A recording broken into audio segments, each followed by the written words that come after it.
संबित पात्रा से प्रधानमंत्री नरेंद्र मोदी ने बुलवाया है ये बात, ताकि देश की जनता के अंदर ये बात बैठ जाए कि नरेंद्र मोदी हमारे देवों के देव जगन्नाथ से भी बड़े हैं। नमस्कार, आप देख रहे हैं DS4, मैं हूं आपके साथ नफीसा खान। जहां दिल्ली के अंदर सियासी शोर है तो वही संबित पात्रा का एक विवादित बयान जिसमें वो कहते दिख रहे हैं कि जगन्नाथ भगवान जो है वो खुद पीएम मोदी के भक्त है। हालांकि माफी भी मांग ली, लेकिन विवादित बयान सबने घेर लिया। ऐसे में जनता क्या सोच रही है और जनता की राय क्या है, इस पूरे मुद्दे को लेकर चर्चा कर लेते हैं, क्योंकि दिल्ली के अंदर जैसे जैसे चुनावी शोर बढ़ रहा है वैसे वैसे मुद्दे भी बदलते जा रहे हैं। हमें साथ देखिए वायरल फेस जुड़ चुके हैं, आम आदमी पार्टी के कार्यकर्ता कह लीजिए या फिर कह लीजिए कि हर मुद्दे में अपनी राय रखते हैं। ऐसे में जानना जरूरी है कि संबित पात्रा का बयान कितना मायने रखता है इन चुनावों में। सर बहुत बहुत स्वागत है आपका। इन दिनों चुनावी भाषण तो चल रहे हैं, आरोप प्रत्यारोप भी चल रहे हैं, लेकिन आपने भाषण सुना होगा संबित पात्रा का। वो कह रहे हैं कि भगवान है पीएम मोदी, और जो भगवान है वो खुद उनके भक्त है मोदी जी के। ये देखिए, उनका जो है संबित पात्रा आज से नहीं, पिछले 10 वर्षों में हमने अनेकों बार उनके जो है ना बड़बोलापन देखा है। और ये बड़बोलापन नहीं है, ये घमंड है, सत्ता का घमंड इनके जो है ना रग रग से बह रहा है। अब ये लोग जो है देश की जो ये हिंदू हमारी आबादी है, हमारी हिंदू संस्कृति है, जिसके जगत के नाथ अर्थात जगन्नाथ, जिनके नाम में ही जो है जगन्नाथ है, ऐसे देवता का जो है अपमान किया है। इसके लिए देश की जनता, ये जो आगामी 2 चरण बचे हैं ना, वैसे तो 5 चरणों में तो इनका सुपड़ा साफ किया ही किया है, अब इन्हें पाताल में पहुंचाने का काम करेगी। तो इनकी जो भी ये सोच है, इस सोच को पूरी तरह से देश की जनता अब बर्दाश्त नहीं करेगी। ऐसी घटिया मानसिकता वालों को सत्ता से उखाड़ने का काम करेगी। जो इंसान मोदी को जगन्नाथ से बड़ा कर दे और हमारे देवताओं के देवता जगन्नाथ को मोदी का भक्त बना दे, ऐसे व्यक्ति को देश की जनता कभी माफ़ नहीं करेगी। माफी तो मांग ली, और अपमान है। अरे बाद में देखो, चुनाव का टाइम है इसलिए माफ़ी मांग ली, नहीं तो इनकी 10 साल में किस किस चीज़ पे ये माफ़ी मांगेंगे। पहले तो ये मणिपुर पे माफ़ी मांगे, जो इन्हें मणिपुर की माताएं बहनें माफ़ नहीं करने वाली। जो इनका जो प्रसन्न रेवन्ना, जिसने जो है 3000 माताओं बहनों का और उसको जो है विदेश भगा दिया, उसके लिए माफ़ी मांगा? नहीं मांगा। प्रधानमंत्री मोदी ने माफ़ी मांगा? नहीं मांगा। जिस दिन प्रधानमंत्री मोदी माफ़ी मांगेगा उस दिन देश की जनता समझेगी, ऐसे नहीं समझेगी। समस्या वो नहीं है, समस्या वो है संबित पात्रा से बुलवाया गया है। संबित पात्रा ने जानबूझकर नहीं बोला। संबित पात्रा में इतनी औकात नहीं है कि वो अपनी बात, इतनी बड़ी बात जो है स्वयं बोल दे।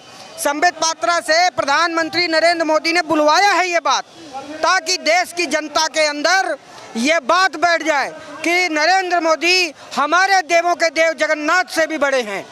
अभी तक तो सब बयानों में चलता था कि मोदी जी भगवान के अवतार हैं, लेकिन अब कह रहे हैं कि भगवान खुद मोदी जी के भक्त है। आखिर इसका मायने क्या है? ये कुछ नहीं है, ये सत्ता का नशा है जो इनका 4 जून शाम 6 बजे के बाद चकनाचूर होने वाला है। देश की 140 करोड़ जनता इन्हें कभी माफ़ नहीं करेगी। जो इन्होंने काम किए हैं 10 साल में, वो 10 साल में सिवाय फूट डालो शासन करो जो अंग्रेज कभी अपनाते थे, वही चीज़ें ये अपना रहे हैं इस समय। ये जो हिंदुओं को मुस्लिम से लड़ाते हैं, मुस्लिम को हिंदू से लड़ाते हैं, देवी देवताओं के नाम पे सिवाय राजनीति करने के अलावा कुछ नहीं करते हैं। इन्होंने देश को छलने के अलावा कुछ नहीं किया, लूटने के अलावा कुछ नहीं किया। देश की सारी संपत्तियों को इन्होंने अपने 22 मित्रों को बांट दिया, देश को खोखला कर दिया है। 4 जून शाम 6 बजे के बाद देश की जनता इनको झोला तक नहीं उठाने। चुनावों पर आऊंगी, लेकिन संबित पात्रा का जो बयान चुनावों के बीच में है, जब महज 2 चरण बाकी है, इसके पीछे क्या मंशा हो सकती है? एक सवाल ये भी, और दूसरी बात, अब वो कह रहे हैं मैं 3 दिन का उपवास रखूंगा पश्चात के लिए। ये कुछ नहीं है, ढोंग है उनका। तो अगले 3 दिन का क्यों, 3 दिन का ही क्यों कर रहा है? 1 साल का उपवास करके दिखाए।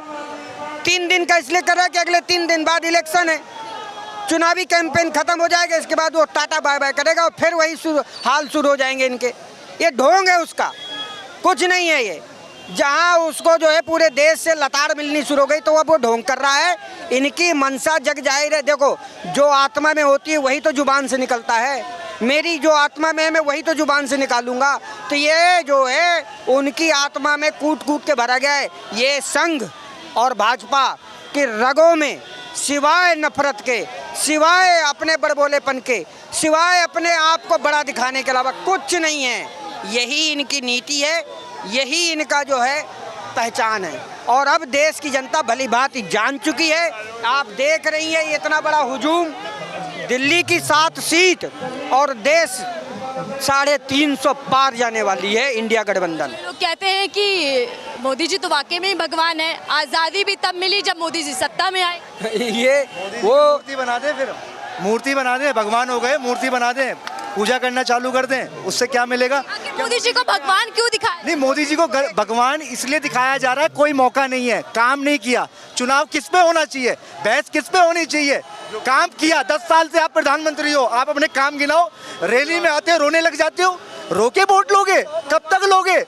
एक बार पागल बनाया, 2 बार पागल बनाया, तीसरी बार जनता आपको गुजरात वापस भेजने वाली है। गुजरात वापस चले जाओ अपने गुजरातियों दोस्तों के पास और उन्हें भी बचा लो। ये देश माफ करने वाला नहीं है।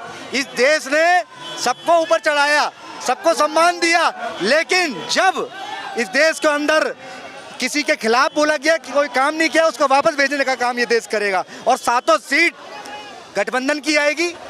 आपके पास सर पीएम आप 4 जून मोदी को भगवान बनाया किसने? उनके वो हैं जो मोदी के चरण चुंबक बने हुए हैं। और देश की 140 करोड़ जनता में से जो मुट्ठी भर गिने चुने लोग हैं, उन लोगों ने मोदी को भगवान बनाया है। इसके अतिरिक्त मोदी को कोई भगवान नहीं मानता। और मोदी भगवान नहीं है, वो एक 8 मास का इंसान है, बस एक नंबर का झूठा और एक नंबर का घटिया इंसान है। मैं तो कहता हूँ वो इंसान कहलाने के लायक भी नहीं है, जो इंसान अपने आप को भगवान कहलाता है। आपको मैं बताता हूँ, कृष्ण भगवान के ज़माने में एक आया था नकली पौंड्रक, उसका नाम पौंड्रक था, वो अपने आप को कृष्ण कृष्ण कहलाता था। ज़्यादा 3-5 करने लगा तो फिर एक दिन कृष्ण भगवान ने जो छटाई करी कि वो आज तक उसका कहीं इतिहास में नाम नहीं। इसी प्रकार से मोदी का भी 4 जून शाम 6 बजे के बाद कोई नाम लेवा नहीं बचेगा। 4 जून पर आ रही हूं, लेकिन नारा नहीं सुना आपने, जो राम को लाए हैं हम उनको लाएंगे। राम को लाए हैं, वो किसको लाए हैं? जो उनकी औकात है। अरे जिसने पूरी दुनिया को बसाया, जिसने पूरी दुनिया को अवतरित किया, जिसने कण कण को बनाया, वो उसको लाएंगे ये।